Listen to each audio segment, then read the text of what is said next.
PEP Radio is a part of the Pennsylvania Equality Project that plays music, news, and weather, actively advocating for the LGBTQ+ and disabled since 2024. PEP Radio, available on Live 365, Roku, Alexa, and at paquality.com. Here at Gay SA Radio, we're very happy to welcome the Othering podcast to our airwaves. Catch the show every Thursday at noon CAT, bringing fresh voices and compelling conversations straight to you. Head over to gsaradio.stream to find out how you can tune in and become part of our family. Don't miss it, only on Gay SA Radio, where you are family. One man and one woman join forces to rid the world What are you doing? of inequality and fascism. Seriously? I'm trying I'm trying to do a promo here. For whom? What are you doing? Welcome to the Othering Podcast with Mike and Dory.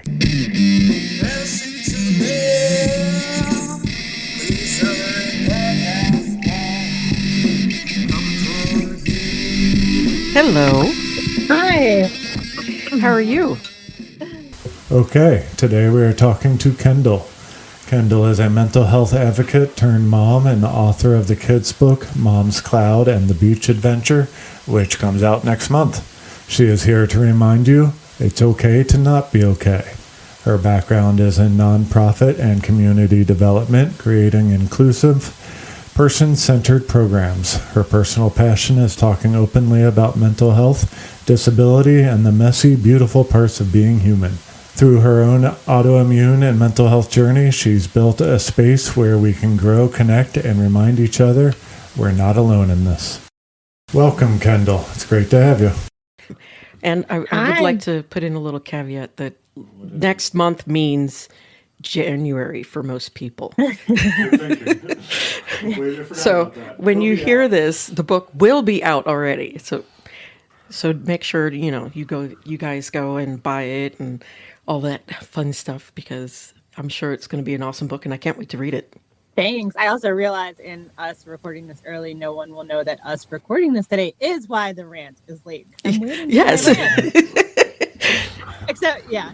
Sorry, everyone. If you were like starting rebellion months ago, it was me. Yes. I want to say I did my part. I said my rant. Somebody else is lacking. My fault.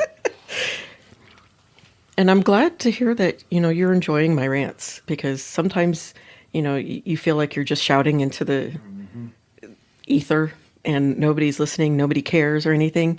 And some of my rants just come from like either what I've dealt with that day or just what I've noticed online. And, some of those are just kind of like, well, they're all kind of annoying to me, because these should be, universal thought processes, I think. But anyway. So I think why it hits, it's like why I wrote my book was it's not about like sales and telling my husband like, oh, the return on investment. It's about someone is going to be thinking a very similar thought, and the internet, you can type it in and something is going to come up that resonates with that person. So Yes. Your rants hit on like different topics, and one day it's going to like the algorithm's going to be like, oh, hey, you're complaining about this. Here's someone else doing the same thing. Yeah, that's a good point, because sometimes even if you feel like you're alone, you're really not, because there's always somebody out there that shares a similar sentiment and, thought process. And that, even if it seems like there's nobody listening, there is actually. Mm-hmm. What was it that you kind of answered this already, but what really got you started in your advocacy, especially with the mental health and everything, and where did that all come from? I think everyone, when you're in what you're dealing with, you feel like you're the only person. And it is really hard to pull yourself out of that when you're in that moment, and it can feel so heavy. And the glory of the internet is kind of being able to discover that you're not alone, that there is a group out there or a podcast featuring stuff. and just say, wow, like these are my people, because in reality, the town you live in is so small in the grand scheme. And so part of it was, I was convinced that that was true, but when I was looking for a book specifically to kind of capture my feelings and emotions, I found in reality, the town you live in is so small in the grand scheme. And so part of it was, I was convinced that that was true, but when I was looking for a book specifically to kind of capture my feelings and emotions, I found a lot of other great resources, and those are things I'm sharing on my blog and on my Instagram. But there was nothing that was like one tangible tool to use to talk through a lot of the mental health stuff I was going through in parenting. And so that was sort of my, if someone can Google and I pop up, then that is my entire goal. Right. Yeah, that's a good one. You want to make a difference in at least one person's life. Yeah. That's kind of how we got started, or why. And I love that too, because sharing, and sometimes, just when you're in the throes of it, like you said, you get so bogged down by the thought of feeling like it's just you and nobody else will understand, or nobody else has gone through this. And you realize that's not true, for one. And then when you try to find books, sometimes it's really hard to find anything that like even remotely touches on what you're feeling or thinking. And mental health is a huge, huge thing that, dictates everything else in our lives. Sometimes there's other, issues or ailments, but it's always comes down to whether or not you have anxiety or depression, which is annoying because sometimes it's not. We need to speak out more about our health, not just physically, but mentally. With how different it is for everyone too. So in the book, I kind of talk about depression a lot. I don't name it because it is a children's book, so I use analogies. But when I was kind of opening up on my journey and I was telling people, like, one, I have a chronic illness. Two, I also go through like mental health depression. It was something where people were like, really, you? And I was like, yes, because it looks different. Like my depression is not that I'm like closed in a room under the covers, not functioning. It is high functioning. I am over planning and overextending myself. And that is my kind of warning that my husband can recognize something is going on and escalate it because I'm kind of cleaning the house or something. And so just giving the awareness that it can look different and it's not what you think, and that you should be able to know and be honest about what someone is going through, which has been really great for me and all that I'm doing with kind of reaching out and talking to groups, because I've been able to kind of be a more authentic version of me.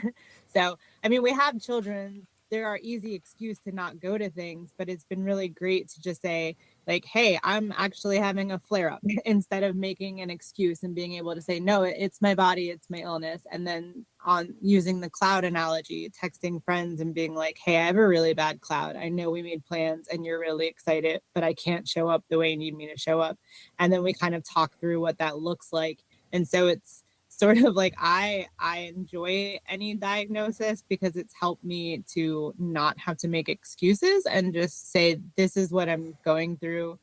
Please learn about it if we're like really close, and learn that it's a struggle to tell you some days, like, no, I don't want to eat when we go out. Like, it's okay. Can we still hang out somewhere else? And so that part of kind of that advocacy.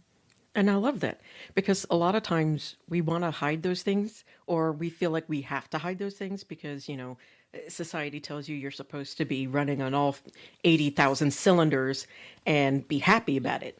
And it's okay to not be happy about that. And we should say, look, instead of using the excuse of our lovely children, and and sometimes it really is their fault, but we should be truthful with our family, our friends, so that everybody kind of gets an understanding, especially our children, that these things happen and it's okay. And a lot of times it's hard to, another point that you made, which was great, was that It doesn't look a certain way. It's not always hiding under the covers and, locked in a dark room and crying your eyes out. Sometimes you're frustrated. Sometimes you're just void, like feeling this big void, and you just want to stare out a window.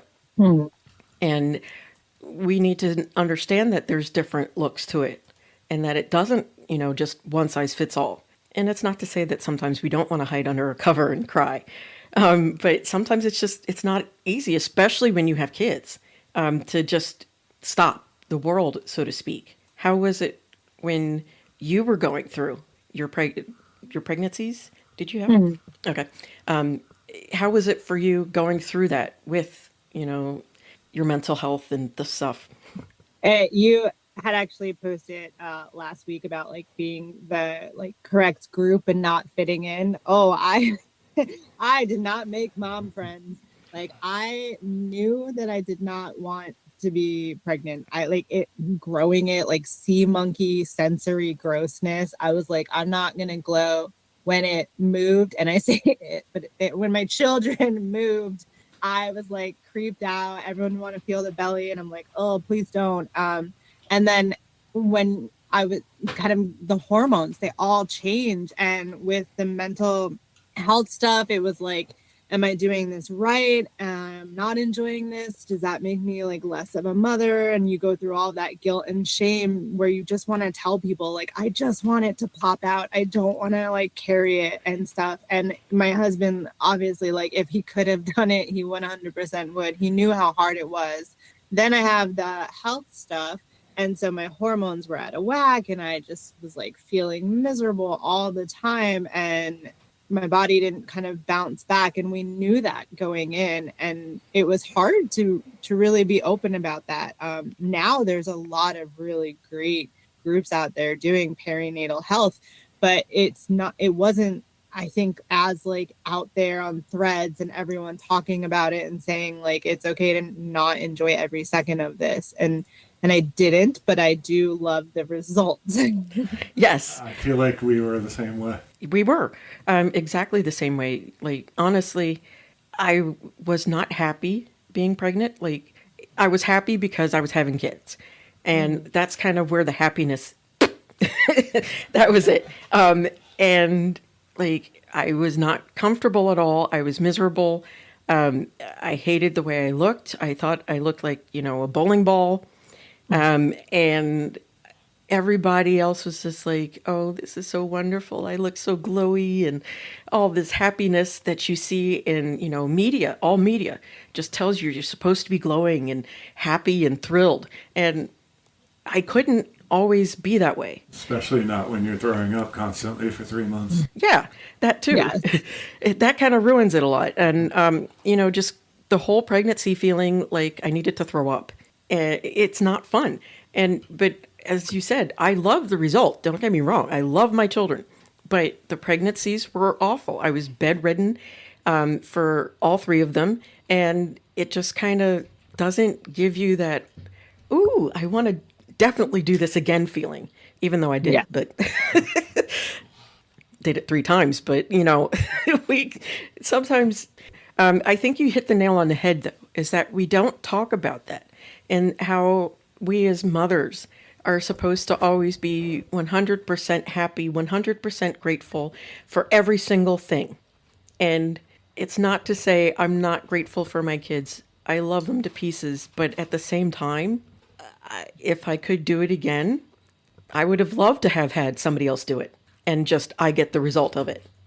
I think it's hard. It's a skill I hope in certain moments I have to like recognize when like the sentence ends. And so when we had our first one, and she knows this, so it's okay, but I did not want a girl. And I had pictures with the facial reactions of the gender reveal and a girl that she looks at and she's like, Mom, really? And I'm like, yeah, there's a whole thing about me having a girl.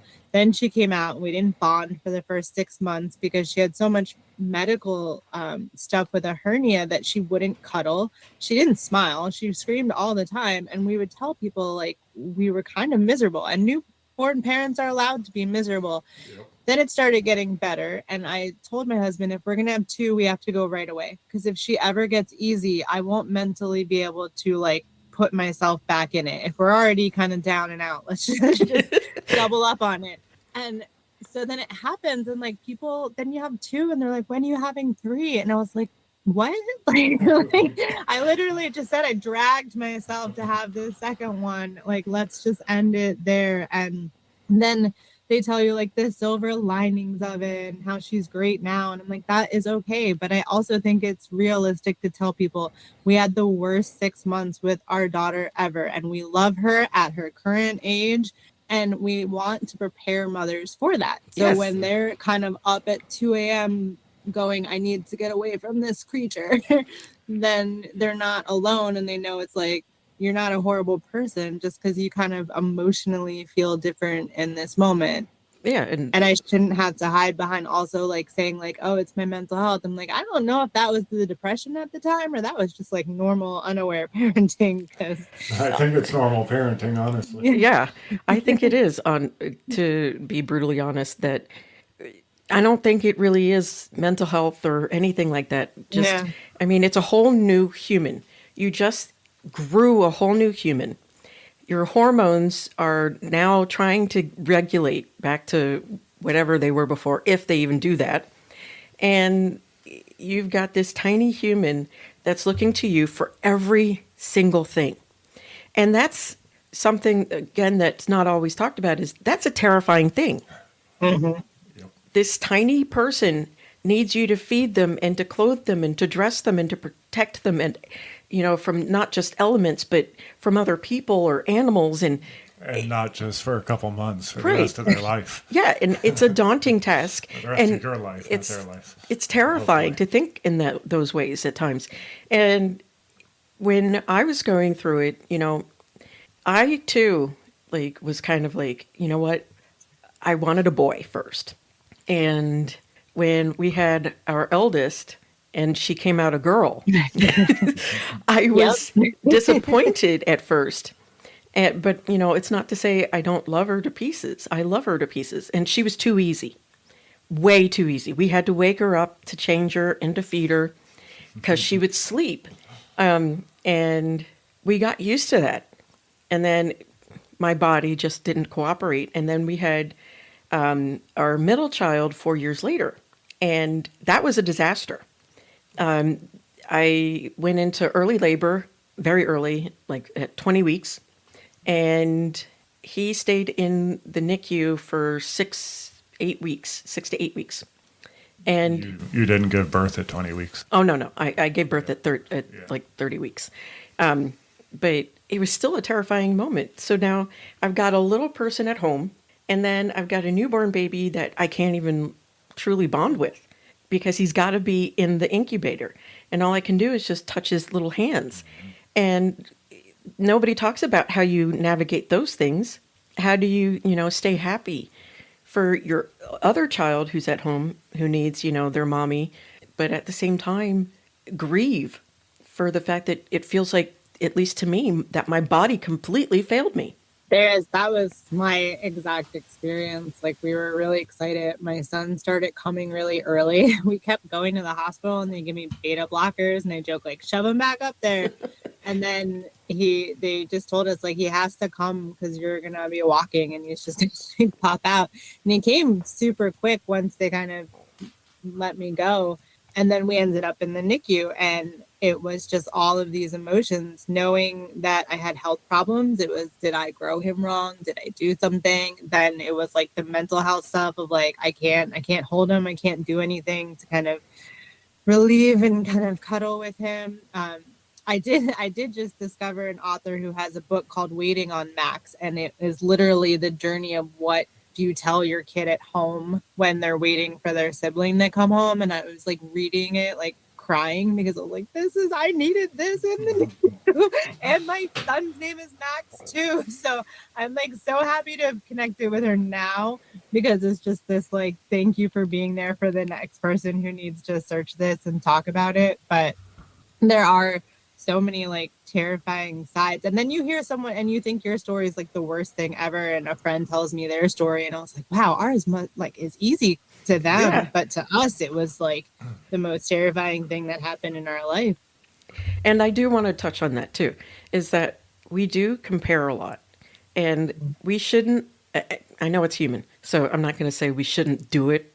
I mean, we shouldn't, but we do it anyway.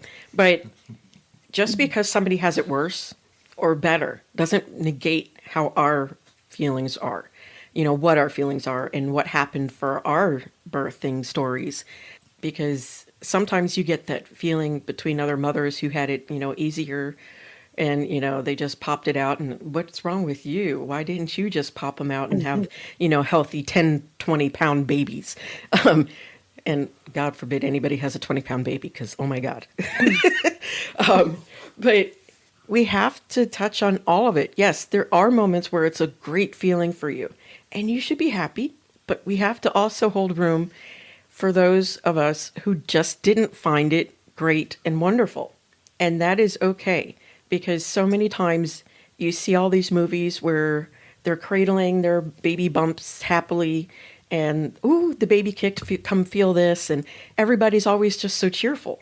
And sometimes it's not. It's not a cheerful moment all the time. And even if you are happy to be pregnant, it's not always, rainbows every single day either. I mean, your feet swell. Sometimes you feel like a frog because your voice changes. Mine did a little. And those are okay too. And there's a quote, and it's like, we are unusual, tragic, and alive. And I like love it. And I think part of my parenting style has been to talk to my daughter. She's 4, but she has advanced language, and I kind of credit that to just like approaching stuff with this honesty of, we don't have to, and I can't even go through and sugarcoat every single thing for you. Like mentally, I just need to be able to tell her that like some scary stuff is going on. And if you talk to her, and everyone loves hearing it because she's 4 and her voice is somewhat adorable at moments, where they'll say, how were you as a baby? And she says, I was a terror. And like, we tell her, it was really hard. You had no redeeming qualities. You're great now, but like, we're not going to tell you were the best baby ever and we love you, because then you're going to get older and you're going to find out some like reality pulled out from under you.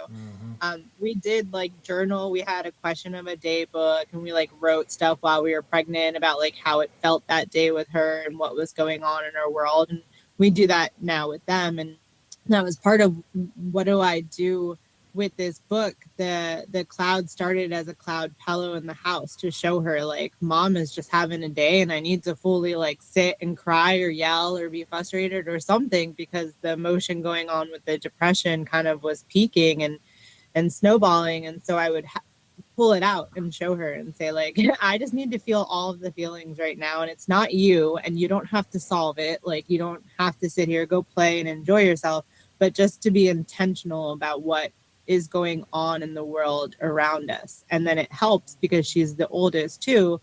We don't want her to be responsible for her brother or anything like that. She loves helping and she loves supporting us, but just having her know like what is hard in the phase that he's in, and this is what we are going through, and talking about that. And then she can then have the empathy to recognize it in other people and know that like, yes, in this house, we talk mental health. We talk about, anyone can be anything they want and you can love anything you want, and kind of just instill that message over and over again, instead of saying like, oh, well, wait till you're older to tell you what's going on in the world. And like, it's going to be too late. Yeah. Sometimes that waiting until you're older is a huge detriment, because you feel unprepared when it does happen. Because if you keep saying, well, wait until you're older, that older comes. And if you don't remember to say something, now, you've got that whole gap of learning that wasn't there, that could have been there. And Mike and I, we were like super open with our kids, with them growing up, because we didn't feel that we should hold anything back. Yeah, of course, we, made it age appropriate as best as possible, but sometimes you can't. But we told them, this is, how things are. This is what's going on. And My favorite is that our eldest always thought that getting married is how you have babies. So every time you wanted to have a baby, you would get married. And I tried my damnedest to help her understand that's not exactly what getting married means. But it didn't work for a while. But anyway, and if that makes me a bad mom for telling her those things early on, I don't care, because I think that prepared her for life better. And yeah, we didn't talk down to them. We talked to them straightforward. There were times when I had to, and I should have, taken a step back. But again, when Mike and I were kind of doing the parenting thing, a lot of this wasn't talked about. And so we had to kind of, just, okay, put on a grin and smile and all that stuff. And I feel like that it didn't work hiding it from them. I feel like we should have been as honest about it as possible and say, look, today's a really bad day. Can you play by yourself for a little bit? Give me a few minutes and then I'll be in there to play with you. Things like that. And I feel like we kind of didn't get a chance to do those types of things. And there's like so many emotions and all that. My daughter, we have a lot of people in our life that are just different relationships. They don't look like the standard, and she knows that it doesn't matter. And the other day, she's obsessed with weddings right now. She wants everyone to marry her. She wants to marry her brother. We talk about why that one is the only one that is not allowed, but we kind of go through it, and she's in the car and she was like, Mom, I'm not gonna kiss anyone. And I said, okay, perfect. I don't want to get in trouble at school. And she goes, well, I'm gonna let them kiss me. And I was like, all right, independent woman. Then she was like, but only when we're married. And I was like, perfect. And she goes, but how do I get a baby, Mom? And I was like, no. I was like, I know we said that it's okay that some people have a baby and like they aren't married and stuff, but we need to talk about your life right now as a 4-year-old. Yeah, I think we've been through that with our eldest too, where she kept saying, I want a baby, Mom. Where can I get one? Well, right now you can get one at the Cabbage Patch, because that's all you're going to get right now. You're too small, way too small to worry about that. So, since your kids got out of the terror age, do you feel like they've helped improve your mental health overall? I feel like having kids helped. No. Yes and no. She's still in a terror age. Right now she refuses to sleep. Like, her FOMO is like, I know something's happening when I go to bed. So she just is choosing not to. But she's still a 4-year-old. So she can argue it like a 14-year-old and then sit tired in the hallway. But I feel like there's a calmness in knowing that I don't have to beat myself up by being some picture perfect mom. So like, yes, I wrote a book about mental health and depression. Am I patting myself on the back for having like a free week of nothing where I haven't screamed at her or like lost my cool? No, because I'm realistic about like, I am very flawed. I think that's the part of the book, is just leave me alone. I'm flawed and I still love her.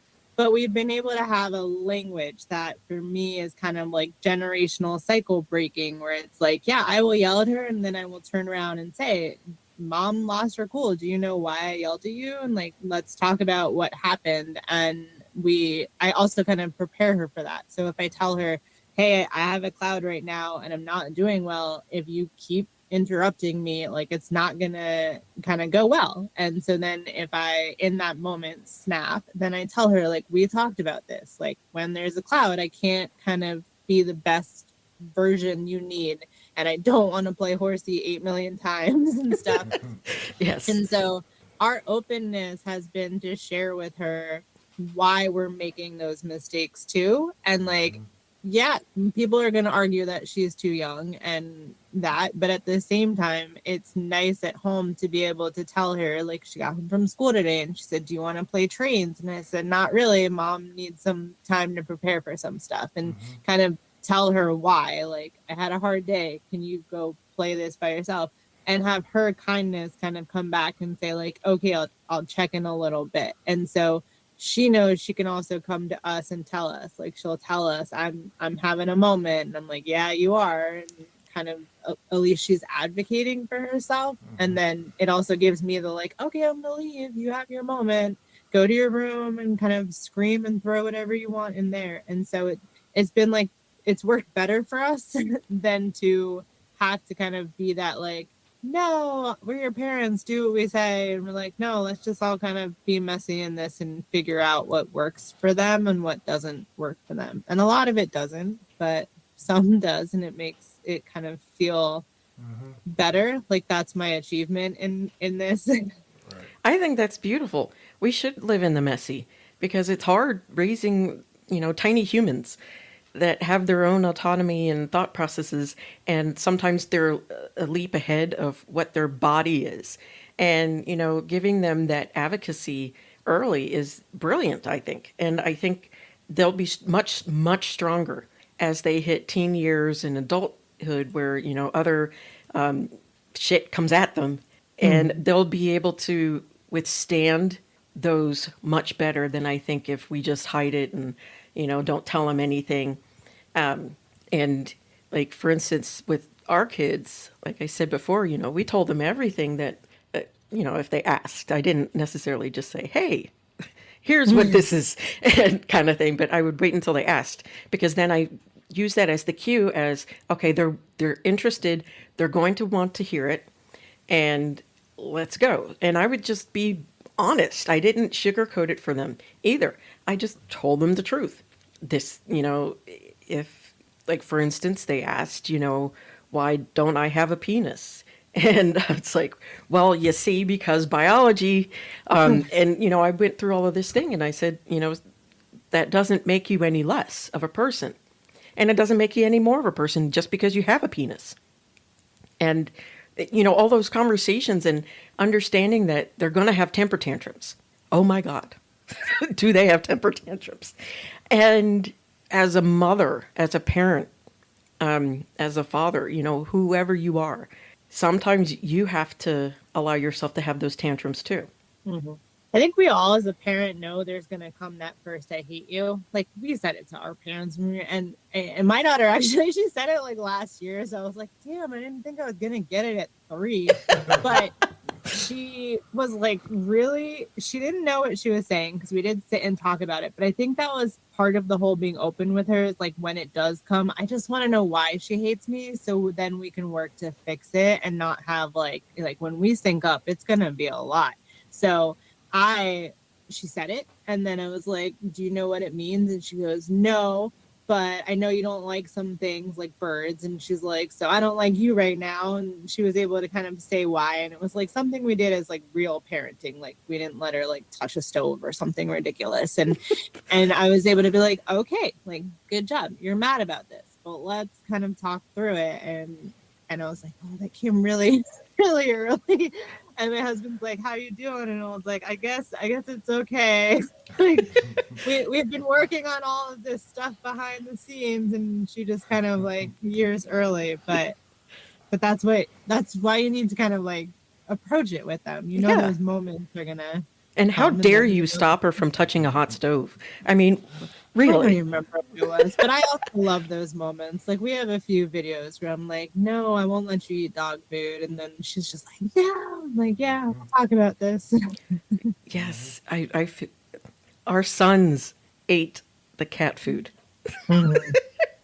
I had to fight them, I don't know how many times, to get them to stop eating the cat food as toddlers. If it makes you feel any better, I think dog food is more nutritious than cat food. Yeah. And like, at some point, it's probably healthier than like giving her some kid junk food. Yeah, it probably is. I wouldn't be shocked. If she's eating like this salmon and carrot dog food, go for it. Exactly. She's getting her nutrients in. It's okay if it's shaped as a dog biscuit. I don't know if like my in-laws listen to this. Maybe I'll find out. But the one thing they hate is like, our kids, they're just not like coordinated. And so we have a few like end tables and stuff for our father-in-laws. Like, I would really like if you get rid of that. And like, we kind of say like, they'll learn. Like, if they bump into it enough times, they'll learn to be cautious of that corner. And I'm like, that's kind of like our philosophy on life with some things too. It's like, we just have to let them see what happens in a way that you're there to like talk them through it and kind of give support, but also let them fully experience things. And it's with mental health and kind of a lot of other openness out there. It's been an interesting thing to see my daughter like grasp it and kind of be all for it. So I'm enjoying that in my own journey. I think that's a good lesson because you can't coddle them for everything.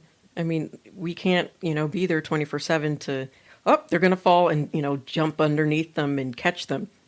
Sometimes they have to fall. And I think the difference is whether or not you give them a hug and tell them it'll be okay, now let's fix it, versus, suck it up, walk it off. Because I don't ascribe to the suck it up, walk it off group. And I'm not, disparaging that if that's what you love, but I prefer to pick them up, let them know that their feelings are valid.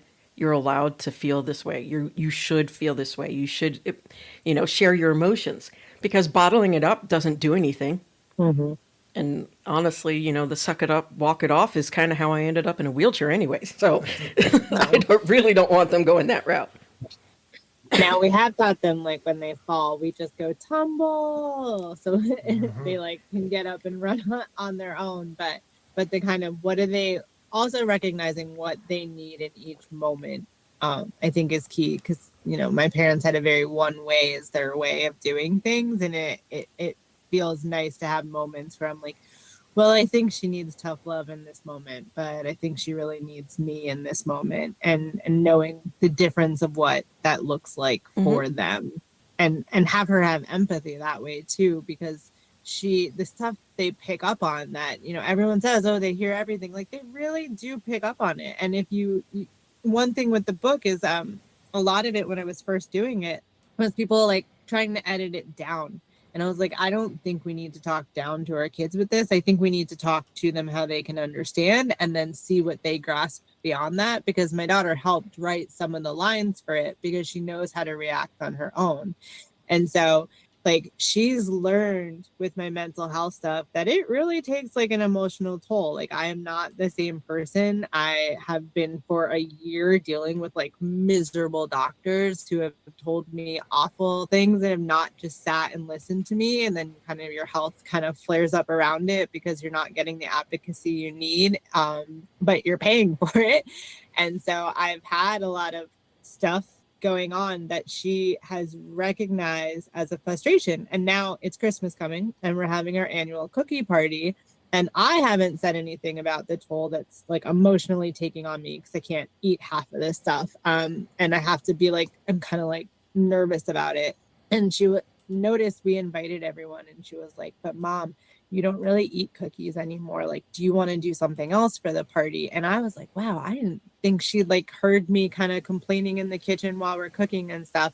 And she came up with this whole idea for her and I like to do the party and do stuff. And it was just like this small gesture of like, okay, we talked to her about the reality of stuff. I have never been like, oh, like sugarcoating what's going on with my health with her. Cause I'm like, you know what, girl, you might get it too. It's genetics. Like, let's just start talking about this. Like, enjoy all the cookies you can before something kicks in. And so that kind of reality of knowing what to say to her when I think she can grasp something bigger, and giving her like the benefit of the doubt that if I want like a smart, independent, awesome young girl, I need to also respect her to treat her that way. Yeah.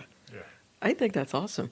And I love that she, picked up on the fact that, well, Mommy can't eat these things. So how about we find something else? And I think that is so, so wonderful that she was able to do that. Yeah. And we need more people like that, honestly, that honestly think in terms of others as opposed to always about themselves. I won't mention certain people that do that, but,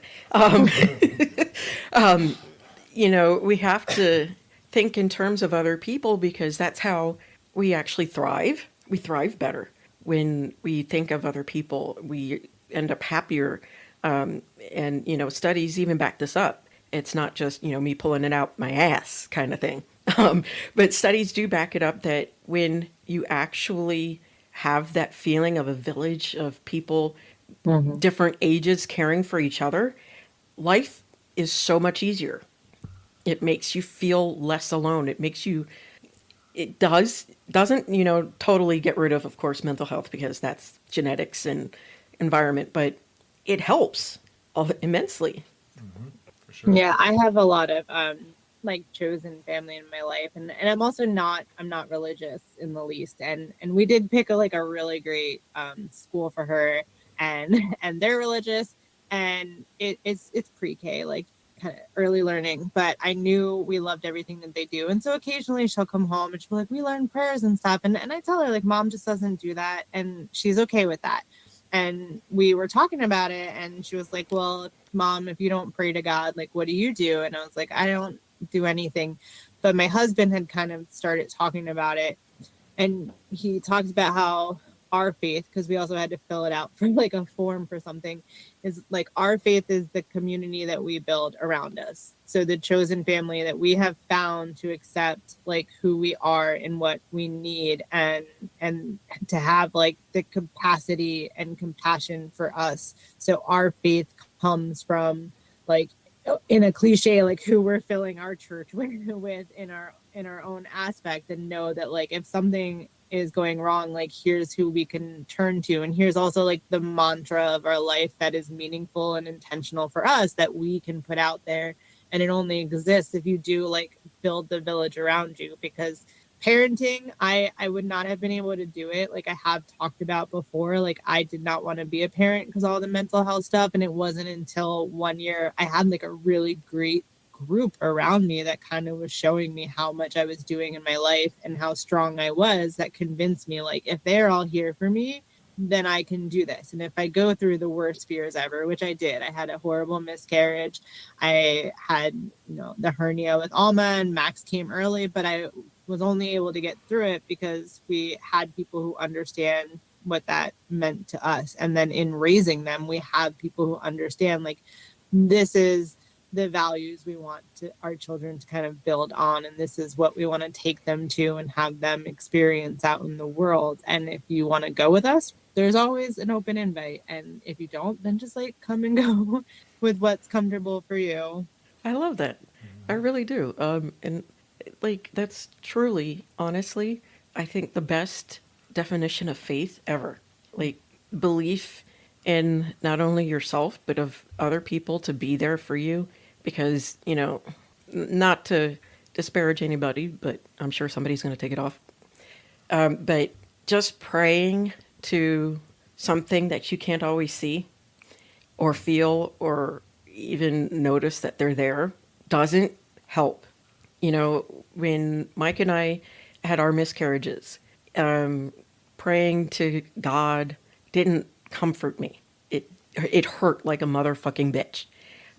It broke my heart.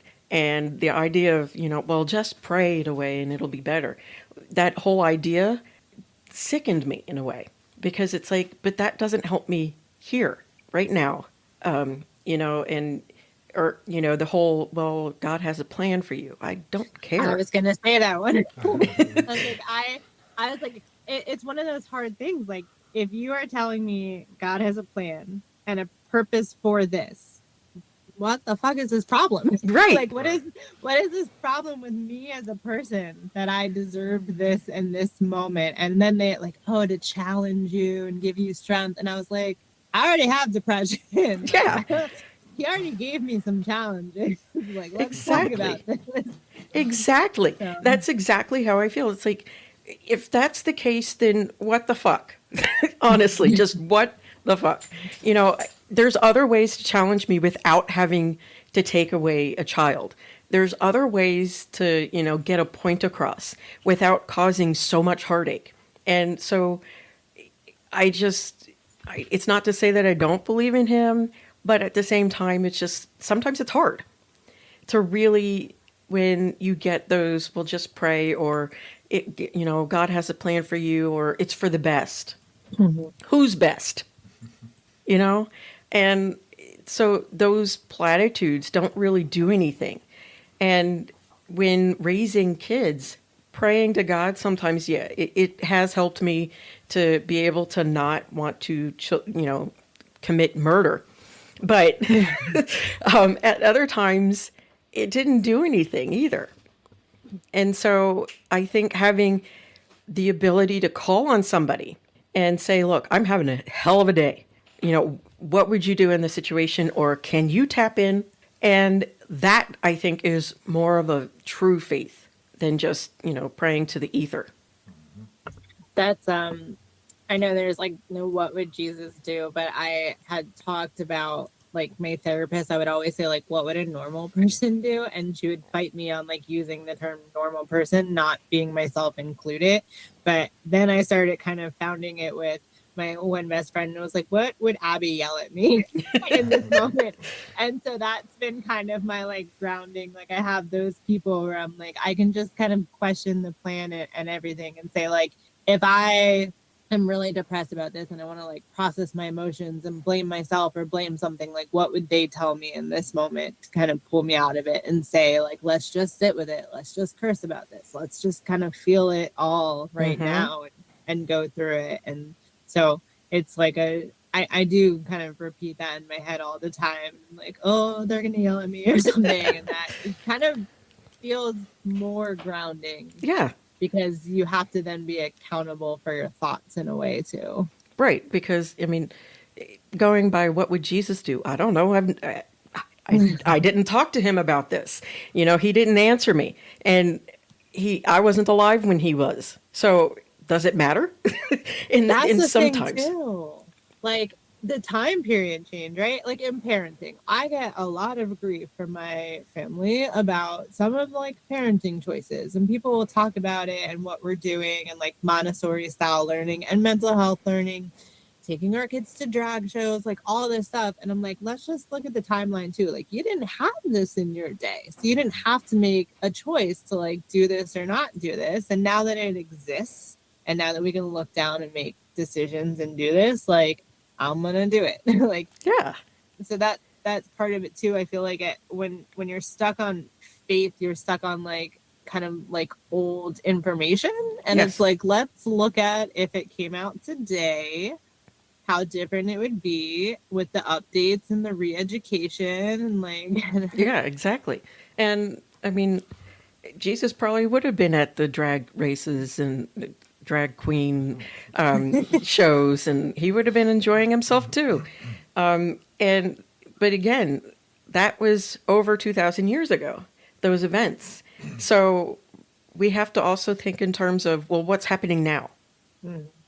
And having that physical grounding of, well, what would somebody so-and-so say to me now is, I think, a much more grounding technique than, well, what would Jesus do? I don't know. I didn't talk to the guy yet, kind of feeling. But you'd know if, your mom, what your mom would say, or what your dad would say, or what your sibling or best friend would say in that moment. And that can bring you down faster than a person who died thousands of years ago. I want to go back a little bit, and I guess, I don't know when, but when did you kind of realize you had the mental health problems, and how was the diagnosis process? Did you have any issues with that, or is what you're comfortable talking about? Yeah, I didn't get like diagnosed until college. I lived in a very small town, and I was chubby. And so I was different, and I was like very, very bullied, like wanted to quit school. I also wasn't like, my tall was like skinny kids doing like cow tipping and drugs, like not really, we didn't tip cows, but like that kind of like hick party thing.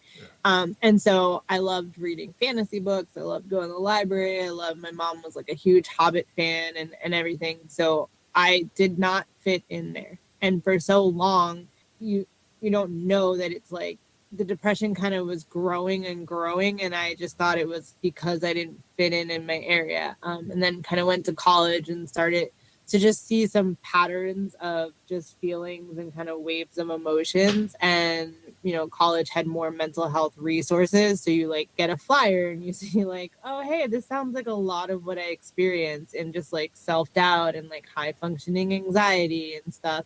And so I started seeing a counselor in college, and it just felt like a lot of it clicked. And I was doing like talk therapy and stuff.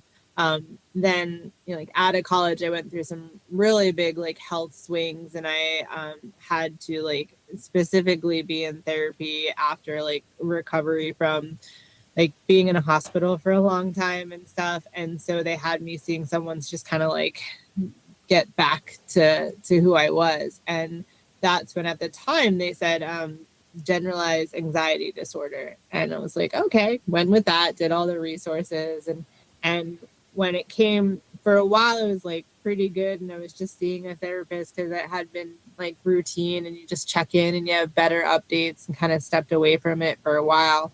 So when my husband and I decided later to get pregnant, I was like, I need a therapist in place. Like, I know some of the big things I've been through in life. I know I've always had someone to talk to. I want to get everything in place before we get pregnant. I want to talk through all the worst fears. And so when I saw that therapist, she had talked about having ADHD with like high functioning focus. And I was like, oh, it fits. Like, I've never heard that before, because I saw ADHD as like scattered distractions and stuff. And I was like, no, I'm a hyper focused person. Like, I can multitask and do like multiple. And they were like, no, it's different. Like, there's an H in there. And so we started having that discussion. And again, it was like having a diagnosis. She gave me some books and stuff. I'm just personally anti-medication because I get every side effect. That's part of the autoimmune, is like, I get every side effect on there. Even like morning sickness, it was better to have morning sickness than it was to take the medication. So I had to really work on like talk therapy. I found support groups who I've been with for a very long time. And then just knowing my resources to go to when you need someone to chat with, or kind of have a meetup, or different parts like that. A lot of that story I can relate to. I was bullied really bad in school, and it didn't really, I guess I was diagnosed. I started seeing a therapist at the age of 16, but kind of in the same way you were. I thought it was just, I didn't fit. So I didn't realize anything was really wrong. And I just kind of went through it until my friends, Dory, one of them, started telling me, you need to talk to somebody. Yeah, I was the first one, so let's be truthful. And it's generational too. Like, Yeah. when I remember asking my parents, like in high school, like, can we go to therapy for stuff going on at home? Can I go to therapy for stuff going on at school? And everyone just sees it as like, oh, like, you have so much to be happy about. What are you sad about? And I'm like, I don't know what I'm sad about, and that's part of it. Like, I don't know why one day I'm in the middle of somewhere where I enjoy being, and suddenly it feels like there's a heavy dark cloud over only me. And I kept just seeing that as like, oh, because I don't fit in here. That's why. And it wasn't like, wait, now I'm in college and I fit in here and I love everyone and it's still here. So it has to be something else. And that was part of it with my family. It was just like, oh, but like, smile and like be happy. And like, it's a lot harder than it sounds. Yeah, I hate that. Don't ever tell somebody, even if it's seasonal or just that moment, just smile and make yourself happy, because that is like so triggering in so many different ways. Like, if I hear it, I would love to just smack the shit out of somebody, because it is a horrible way to basically brush off somebody's feelings. And you're telling them, it's almost like telling them that you don't care. And it could be furthest from the truth, that you really do care. But saying those things makes people feel like you're not listening, you don't give a shit. Okay, especially to a depressed person who is already thinking horrible thoughts that they can't get out of their head. And it comes with, like, I have explained life to my husband, like, through so many analogies. And with like telling just be happy, I can't say like there's a time I remember like fighting with him about it, and I'm sure like he's learned over time how to best respond, where it is like, do you need solutions or do you just need to vent? And I think that's been like monumental for us. But I have told him like, my brain is like, you are in this like padded room and I'm just bouncing off the walls when I'm in it, and even like, but it's like sadness, like trying to get out and kind of pull away, like, no, you don't like this, and I don't know why it's doing it. And I said, by the time I come to you and I'm able to tell you something's going on, think of it like I escaped for a second. Like I escaped, I yelled like, hey, I'm not doing okay, and then they put me back in there. That if you're telling me just be happy, obviously I don't know how to. And so it has been like, for me, also recognizing that I need to also kind of guide him a little, and I'm okay with that. That's helped me to realize like it is on me too, to tell him like the difference between like, hey, I'm going through something really hard right now, I don't even know how to help myself, and then we don't have to be solution based. Or if I do come to him and I'm like, hey, I'm bored, like let's go do something fun, then you can tell me let's go be happy. But like, it's what am I saying, and how do you learn to hear what I'm saying when I say it? Am I saying like, I do need help, I can't figure out what is happening? And I've been able to do that a lot more with kind of post kids, because it has been like this, just I'm having a cloud, like something's happening, I can't tell you what, and I can't tell you why I'm not excited to be here right now, but it's something beyond me, and that's how I need to say it, so then they don't try and cheer it up. And the way that you describe it is absolutely perfect. I mean, just that feeling of being trapped in your own head, and sometimes you're able to escape and say help, and sometimes you can't escape. Sometimes you're locked in there, even though you're functioning, you seemingly are functioning.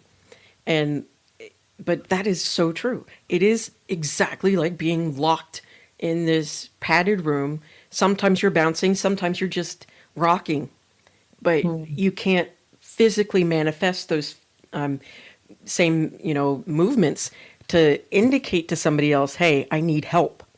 And the fact that your husband is willing and able to listen and be a part of, in a way, the solution, even if there is no solution to it, is a huge thing. And, that's like really good.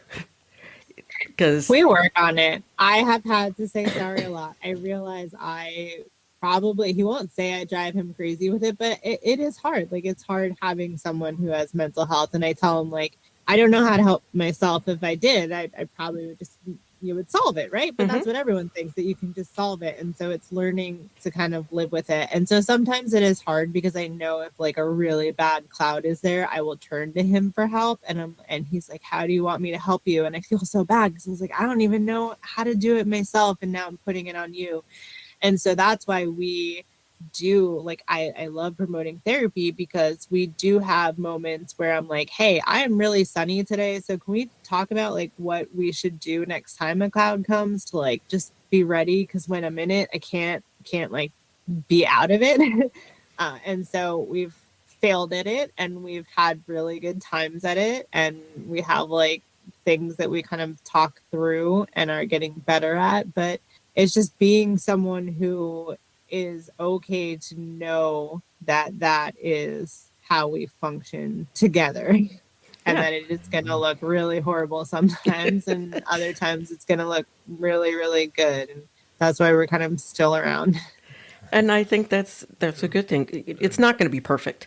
I mean, there are times when I'm in the throes of mine, and it's impossible to help me. And then there are times when Mike's in his, and as the, carer in that situation, I would just love to hit him upside the head with a hammer sometimes.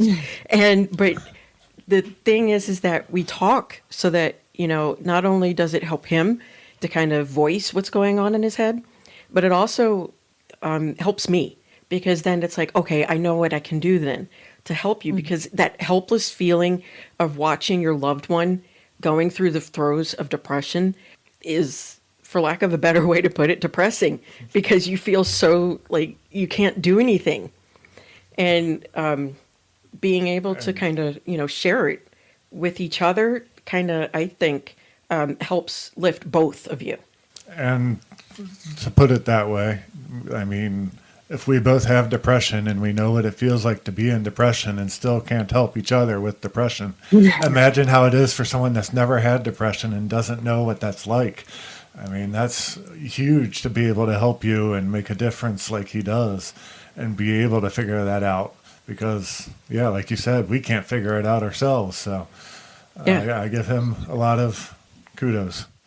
Or just knowing where he can't be my person. Like I will tell him everything that's going on in my life because he's my husband in person, but I will also tell him like, hey, this is going on. I'll tell you all about it, but like I need to turn to like Abby and Dara because they are like, we are bonded because we've gone through trauma and they get it in a way that he will certainly listen, but he doesn't kind of resent not being my person in that moment. He knows that they can talk about that for me. And then I have support groups for like my eating disorder. And he knows like he will listen to me and he will go through everything that I am going through.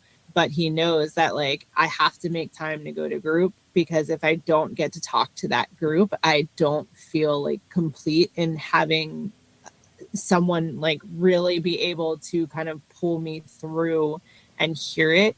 And I think that kind of comes to like what's great about like podcasts like yours and like the rant and stuff. It's because sometimes you can hear it from yourself, you can hear it from other people, but it needs to like kind of feel different to know you're not alone. You need to hear it from someone when you're like, okay, that really shows me that it's not just me. And you're right. Like my husband and I, we have competing ADHD.